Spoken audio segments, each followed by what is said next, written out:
श्री स्वामी समर्थ. जय जय स्वामी समर्थ. ओम नमो मार्तंड भैरवाय नमः. नमस्कार मंडळी, मी प्रदीप कुलकर्णी. मार्गशीर्ष शुद्ध प्रतिपदा ते शुद्ध षष्टी म्हणजेच चंपाषष्ठी, जिला स्कंदषष्ठी असं देखील म्हणतात, या दरम्यान मणी आणि मल्लासूर या दोन उन्मत्त राक्षसांशी 6 दिवस घनघोर युद्ध करून मल्हारी मार्तंडांनी म्हणजेच खंडोबा महाराजांनी त्यांचा वध केला होता. म्हणून या 6 दिवसांमध्ये खंडोबा महाराजांचा नवरात्र उत्सव, ज्यालाच षडरात्र उत्सव असं देखील म्हणतात, हा साजरा केला जातो. ज्यांचं कुलदैवत खंडोबा असेल त्यांच्या घरी घटस्थापना केली जाते. कुळधर्म कुळाचार केला जातो.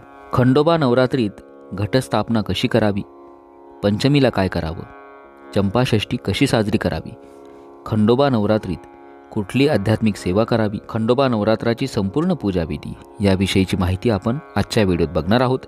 चॅनलवर नवीन असाल चॅनल सबस्क्राईब करा, बेल आयकॉन दाबायला विसरू नका. कमेंट बॉक्समध्ये ओम श्री मार्तंड भैरवाय नक्की लिहावं. यावर्षी खंडोबा नवरात्रीला सुरुवात होत आहे 13 डिसेंबर रोजी आणि त्याची समाप्ती होईल चंपाषष्ठी म्हणजेच 18 डिसेंबर रोजी. आपल्या घरातील मुला मुलींचे विवाह जमण्यासाठी, नोकरी व्यवसायातील समस्यांचं निवारण होण्यासाठी, आर्थिक प्रगतीसाठी कुलदेवतेची कृपा असणं अत्यंत महत्त्वाचं आहे आणि म्हणूनच कुळधर्म कुळाचार हा केलाच पाहिजे.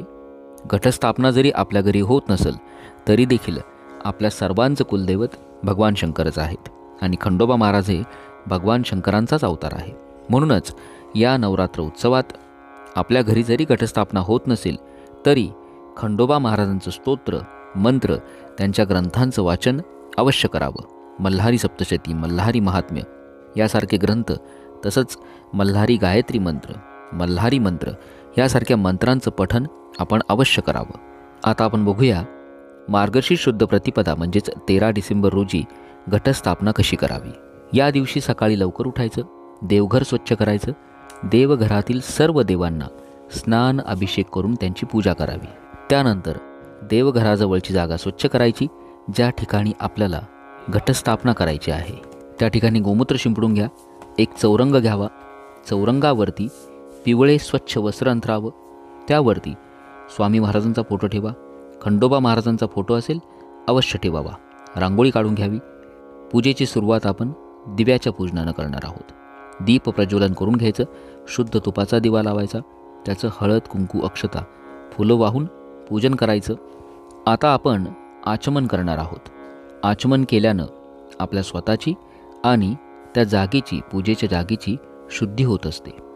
शुद्ध पाण्याने भरलेला एक तांब्या घ्यावा. पळी किंवा चमचा घ्यावा. भगवान विष्णूंच्या 24 नावांचा उच्चार आपण करणार आहोत. पहिल्या 3 नावांचा उच्चार करताना पाणी पिऊन घ्यायचं आणि 4थ्या नावाचा उच्चार करताना पाणी तांबणामध्ये सोडून द्यायचं. ओम केशवाय नमः स्वाहा, पाणी पिऊन घ्या. ओम नारायणाय नमः स्वाहा, पाणी पिऊन घ्यावं. ओम माधवाय नमः स्वाहा, पाणी पिऊन घ्यावं. ओम गोविंदाय नमः, पाणी तांबणामध्ये सोडून द्या. द्विराचमन म्हणजेच पुन्हा आचमन करणे. ओम केशवाय नमः स्वाहा, ओम नारायणाय नमः स्वाहा, ओम माधवाय नमः स्वाहा, ओम गोविंदाय नमः, पाणी तांबणामध्ये सोडून द्या. आता हात जोडायचे.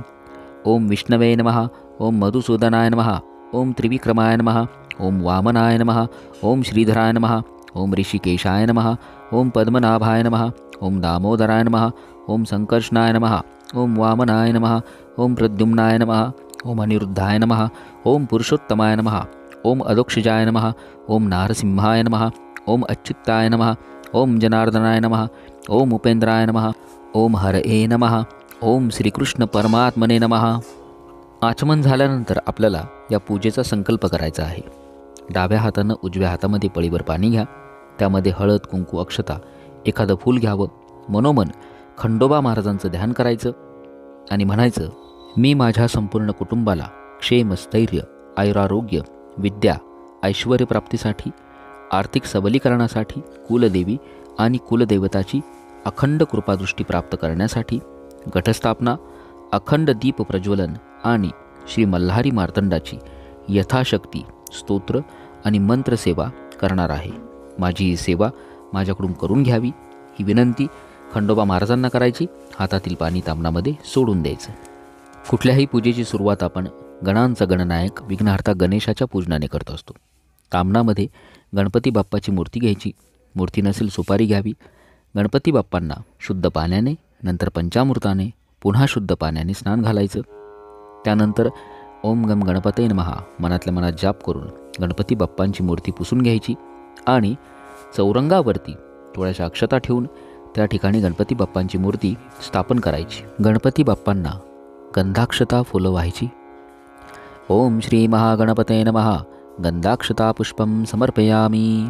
गणपती बाप्पांची अशा पद्धतीने स्थापना झाल्यानंतर आपण आता कलश स्थापना करणार आहोत. शुद्ध जलानं भरलेला एक तांब्या घ्यायचा. त्यावरती ओल्या कुंकवानं खालून वर 5 रेषा काढायच्या. तांब्यामध्ये हळद, कुंकू, अक्षता, एखादं फूल, एखादं नाणं, सुपारी टाकावी. त्यामध्ये 5 विड्याची पानं घालावी. त्यावरती श्रीफळ म्हणजेच नारळ ठेवावं. कलशाला कलावा म्हणजेच धागा बांधतात तो धागा बांधावा. कलशाची गंधाक्षता फुलं वाहून पंचोपचारे पूजा करायची. ओम श्री वरुणाय नमः गंधाक्षता पुष्पम समर्पयामी. कलशाची पूजा म्हणजे वरुण देवतेची पूजा असते.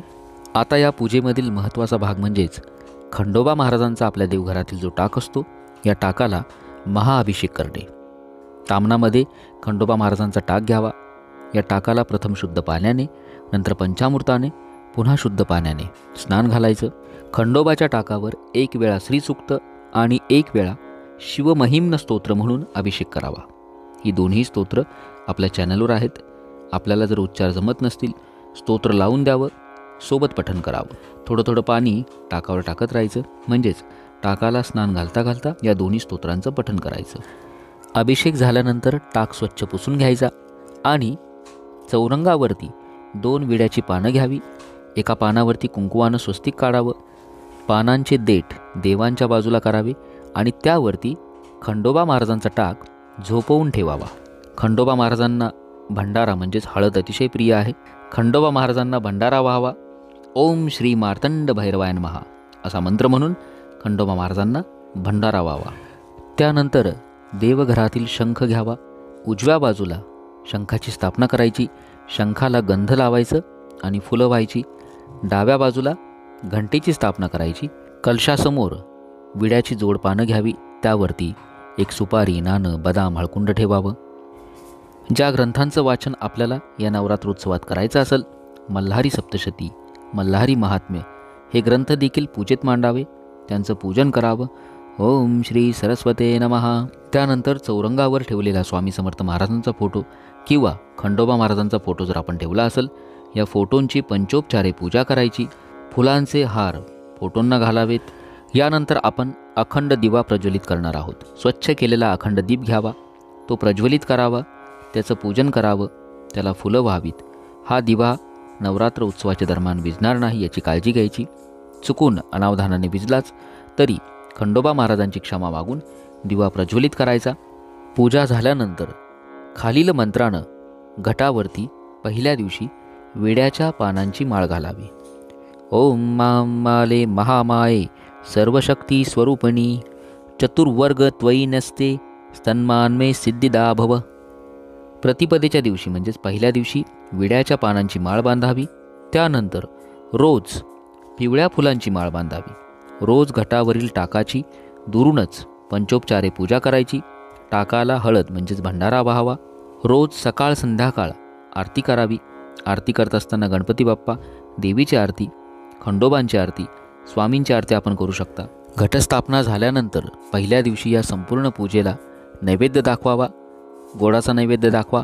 नैवेद्य झाल्यानंतर आरती करायची.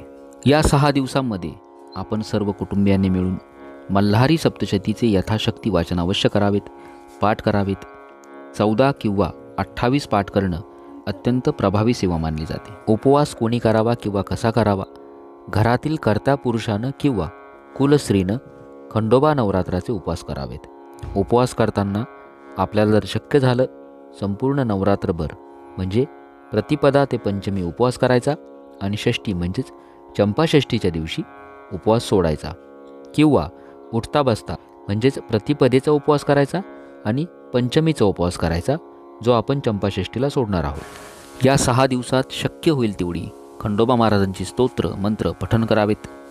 आता आपण बघूया पंचमीच्या दिवशी काय करावं. नवरात्र उत्सवातील पंचमी ही एक महत्त्वाची तिथी मानली जाते. या दिवशी संध्याकाळी काय करायचं, बाजरीच्या पिठाचे 5 दिवे करायचे, ज्याला नागदिवे असे म्हणतात, आणि 2 मुटके करायचे. एका ताटामध्ये हे 5 दिवे आणि मुटके घ्यावेत. दिव्यांमध्ये शुद्ध तूप टाकावं. हे दिवे प्रज्वलित करायचे आणि या दिव्यांनी घटाला ओवाळायचं. चंपाषष्ठीला काय करायचं, खंडोबा नवरात्रातील एक महत्त्वाची तिथी म्हणजे चंपाषष्ठी, जिलाच स्कंदषष्ठी असं देखील म्हणतात. षष्ठीच्या दिवशी घट उठवले जातात. नवरात्र उत्सवाची सांगता केली जाते. देवघरातील मूर्तींना या दिवशी अभिषेक करावा, घटाला माळ घालावी आणि दिवटी प्रज्वलित करावी. या 6 दिवसांमध्ये आपण देवघरातील देवांची पूजा करत नाही. चंपाषष्ठीच्या दिवशी सकाळी लवकर उठायचं आणि देवघरातील देवांना स्नान अभिषेक करायचा. खंडोबा महाराजांच्या टाकाला देखील अभिषेक करायचा, घटाला माळ घालायची, दिवटी प्रज्वलित करायची आणि पुरणाचा नैवेद्य दाखवावा. तसंच भरीत आणि रोडग्याचा नैवेद्य दाखवायचा. रोडगा म्हणजे काय, बाजरीचं पीठ, कांद्याची पात आणि दूध एकत्र करून केलेली भाकरी, अशा पद्धतीनं नैवेद्य दाखवायचा. आरती करायची. या दिवशी घोडा, कुत्रा आणि गाय यांना घास अवश्य द्यावा. तसंच आपली आरती झाल्यानंतर तळी भंडार करावा. तळी कशी भरावी याचा सेपरेट व्हिडिओ मी आपल्या या चॅनलवर नक्की अपलोड करेल. आपण तो बघून त्या पद्धतीनं चंपाषष्ठीच्या दिवशी तळी अवश्य भरावी. चंपाषष्ठीच्या दिवशी ही पूजा तशीच ठेवायची. दुसऱ्या दिवशी सकाळी लवकर उठायचं, उत्तर पूजा करायची. संपूर्ण पूजेवरती हळद, कुंकू, अक्षता व्हायच्या. खंडोबा महाराजांच्या टाकाला भंडारा म्हणजेच हळद व्हायची. त्यांना नमस्कार करायचा. मनोमन त्यांचं ध्यान करायचं. मनातील इच्छा त्यांना बोलून दाखवा. आपण जी सेवा केली त्यात काही कसूर राहिली असेल, काही चूक झाली असेल तर क्षमा मागायची आणि तो टाक हलवायचा. त्यानंतर जे देव असतील, टाक असतील, सर्व देवघरामध्ये ठेवून द्यायचे. ज्या साहित्याचं काय करायचं, नारळ जो असतो तो फोडला तरी चालेल, त्याचा प्रसाद करावा. कलशातील पाणी आपल्या घरामध्ये, घराच्या आजूबाजूला शिंपडून द्यायचं. बाकी जे पूजा साहित्य असतं त्याचं पाण्यामध्ये विसर्जन करा. खंडोबाच्या टाकावरती आपण रोज जो भंडारा वाहतो नवरात्रीमध्ये, जी हळद असते ती आपल्या कपाळाला रोज बाहेर पडताना लावा. आपल्याला कुठल्याही कामामध्ये यश मिळेल. नवरात्रीमध्ये कुठली सेवा करावी, कोणती मंत्रसाधना करावी, नवरात्री उत्सवामध्ये मल्हारी सप्तशती, मल्हारी महात्म्य, मार्तंड विजय यासारख्या ग्रंथांचं पठण, पारायण सेवा अवश्य करावी. तसंच मल्हारी सप्तकसारखे स्तोत्र आपण अवश्य पठण करा. मल्हारी गायत्री मंत्र किंवा मार्तंड भैरवांचा अत्यंत प्रभावी मंत्र ओम श्री मार्तंड भैरवाय नमः या मंत्राचं जास्तीत जास्त पठण आपण नवरात्र उत्सवात करावं. तर अशा पद्धतीनं विधिवत खंडोबा महाराजांची घटस्थापना या नवरात्रीमध्ये आपण अवश्य करावी. माहिती जर आपल्याला आवडली असेल, जास्तीत जास्त भक्तांपर्यंत पोचवा. शंका असल्यास जरूर विचारा. कमेंट बॉक्समध्ये ओम नमो मार्तंड भैरवाय लिहायला विसरू नका. चॅनल सबस्क्राईब करा. श्री स्वामी समर्थ. जय जय स्वामी समर्थ. ओम श्री मार्तंड भैरवाय नमः.